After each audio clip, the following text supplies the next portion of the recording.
കൊച്ചിയിൽ കോൺഗ്രസ് നേതാക്കളുടെ നിർണായക യോഗം ഇപ്പോൾ നടക്കുന്നു എന്ന വിവരം വരുന്നു. രഹസ്യ കേന്ദ്രത്തിലാണ് യോഗം ചേരുന്നത്. KPCC അധ്യക്ഷൻ ഉൾപ്പെടെ യോഗത്തിൽ പങ്കെടുക്കുന്നുണ്ട്. ശ്യാം പ്രസാദ് ഉത്തമൻ നൽകും വിവരങ്ങൾ. ശ്യാം, എന്താണെങ്കിലും രഹസ്യ യോഗത്തിന്റെ പ്രസക്തി, അതിൽ KPCC അധ്യക്ഷൻ ഉൾപ്പെടെയുള്ളവർ പങ്കെടുക്കുന്നു എന്ന് പറയുമ്പോൾ ഈ ഉപതെരഞ്ഞെടുപ്പുമായി ബന്ധപ്പെട്ട ചർച്ചകളാണോ നടക്കുന്നത്?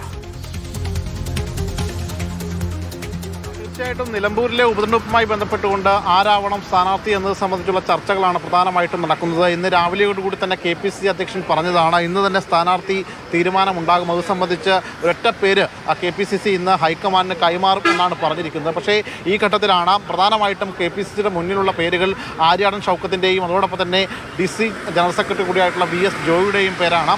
ഈ രണ്ട് പേരുകളിൽ പ്രധാനമായിട്ടും മുൻതൂക്കം നിരുന്നത് ആര്യാടൻ ഷൗക്കത്തിന് തന്നെയാണ്. പക്ഷേ ഈ ഘട്ടത്തിലാണ് അൻവർ ഈ ആര്യാടൻ ഷൗക്കത്തിൻ്റെ സ്ഥാനാർത്ഥിനെതിരെ ചെറിയ എതിർസ്വരം ഉന്നയിച്ചത്. VS ജോയിയെ പോലെയുള്ള ഒരു സ്ഥാനാർത്ഥി നിൽക്കണം എന്ന കാര്യം കൂടി അൻവർ പറയുകയും ചെയ്തിട്ടുണ്ടായിരുന്നു. ഈ ഒരു ഘട്ടത്തിൽ അൻവറിനെ കൂടി അനുനയിപ്പിക്കുന്ന രീതിയിൽ മറ്റൊരു മൂന്നാമതൊരാൾ സ്ഥാനാർത്ഥിയായിട്ട് വരുമോ എന്നതും കൂടി ഒരുപക്ഷെ ആ രീതിയിലുള്ള ചർച്ചകൾ കൂടി നടക്കുന്നുണ്ട്. അതിൻ്റെ അടിസ്ഥാനത്തിലാണ് ഇന്നിപ്പോൾ കൊച്ചിയിലെ കളമശ്ശേരിയിലുള്ള ചക്കോളാസ് പവലിയനിലാണ് ഇപ്പോൾ KPCC നേതൃത്വം യോഗം ചേരുന്നത്. സണ്ണി ജോസഫ് അടക്കമുള്ള ആളുകൾ ഇവിടെയുണ്ട്. അല്പം മുമ്പാണ് പ്രതിപക്ഷ നേതാവ് ഇവിടേക്ക് എത്തിയത്, ഈ യോഗസ്ഥലത്തേക്ക് എത്തിച്ചേർന്നത്. മാധ്യമങ്ങളെ ഉൾപ്പെടെ ഈ യോഗസ്ഥലത്തേക്ക് വിലക്കിക്കൊണ്ടാണ് നിലവിൽ ഇപ്പോൾ ഈ യോഗം ഇവിടെ പുരോഗമിച്ചുകൊണ്ടിരിക്കുന്നത്. പ്രധാനപ്പെട്ട KPCC നേതാക്കളെല്ലാം തന്നെ ഈ യോഗത്തിൽ എത്തിച്ചേർന്നിട്ടുണ്ട് എന്നാണ് നമുക്ക് അറിയാൻ കഴിഞ്ഞിട്ടുള്ളത്. എന്തായാലും വരാൻ പോകുന്നത് ഒരു പൊതു തെരഞ്ഞെടുപ്പാണ്. ആ പൊതു തെരഞ്ഞെടുപ്പിന് മുന്നോടിയായിട്ടുള്ള ഉപതെരഞ്ഞെടുപ്പ്. ഈ ഉപതെരഞ്ഞെടുപ്പിൽ എന്തായാലും കോൺഗ്രസിനെ സംബന്ധിച്ച വിജയം അനിവാര്യമാണ്.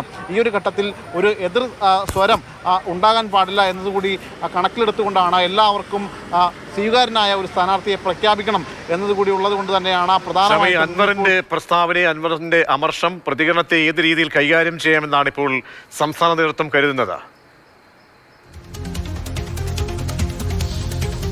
തീർച്ചയായിട്ടും ഈ അൻവറിൻ്റെ ഈ ഒരു ഇങ്ങനെ ഒരു ഇടച്ചിലുണ്ടായതിനാൽ തന്നെ സ്വാഭാവികമായിട്ടും ആര്യാടൻ ഷൗക്കത്ത് എന്ന പേരിന് പകരമായിട്ട് മറ്റൊരു പേർ, അതായത് VS ജോയിയും ആര്യാടൻ ഷൗക്കത്തും അല്ലാതെ മറ്റൊരു മൂന്നാമതൊരാൾ പരിഗണനയിലേക്ക് വരുന്നു എന്നതാണ് മനസ്സിലാക്കാൻ കഴിയുന്നത്. അങ്ങനെ ഒരു പേര് വരാനുള്ള സാധ്യതയും നമുക്ക് തള്ളിക്കളയാൻ കഴിയുകയില്ല. സ്വാഭാവികമായിട്ടും കോൺഗ്രസിനെ സംബന്ധിച്ചിടത്തോളം ഇതൊരു വലിയൊരു പോരാട്ടം കൂടിയാണ്. ഈ പോരാട്ടക്കളത്തിൽ വിജയിക്കുക അനിവാര്യം കൂടിയാണ്. അതുകൊണ്ട് തന്നെ എല്ലാവരെയും സ്വീകാര്യനായ ഒരു സ്ഥാനാർത്ഥി എന്ന ഒരു പരിഗണനയാണ് ഈ കോൺഗ്രസ് നേതൃത്വം കണക്കാക്കുന്നത്. അതിൻ്റെ കൂടി പശ്ചാത്തലത്തിലാണ് ഇപ്പോൾ പ്രതിപക്ഷ നേതാവ് അടക്കമുള്ള ആളുകൾ ഈ യോഗത്തിൽ പങ്കെടുത്തുകൊണ്ട് ഒരു സമവായം എന്ന രീതിയിലേക്ക് ഒരു മൂന്നാമതൊരാൾ എന്ന നിലയിലേക്ക് കൂടി ഈ ചർച്ചകൾ പോകുന്നു എന്നാണ് മനസ്സിലാക്കാൻ കഴിയുന്നത്. എന്തായാലും നിലവിൽ ഇപ്പോൾ കോൺഗ്രസിനകത്ത് ഈ ആര്യാടൻ ഷൗക്കത്തിൻ്റെ പേര് തന്നെയാണ് മുൻനിരയിലുള്ളത്. അദ്ദേഹത്തിൻ്റെ സ്ഥാനാർത്ഥി ഏകദേശം ഉറപ്പിച്ചിരിക്കുന്ന ഘട്ടത്തിലാണ് അൻവർ ഇത്തരത്തിൽ ഒരു പരാമർശം കൂടി ഉന്നയിച്ചത്.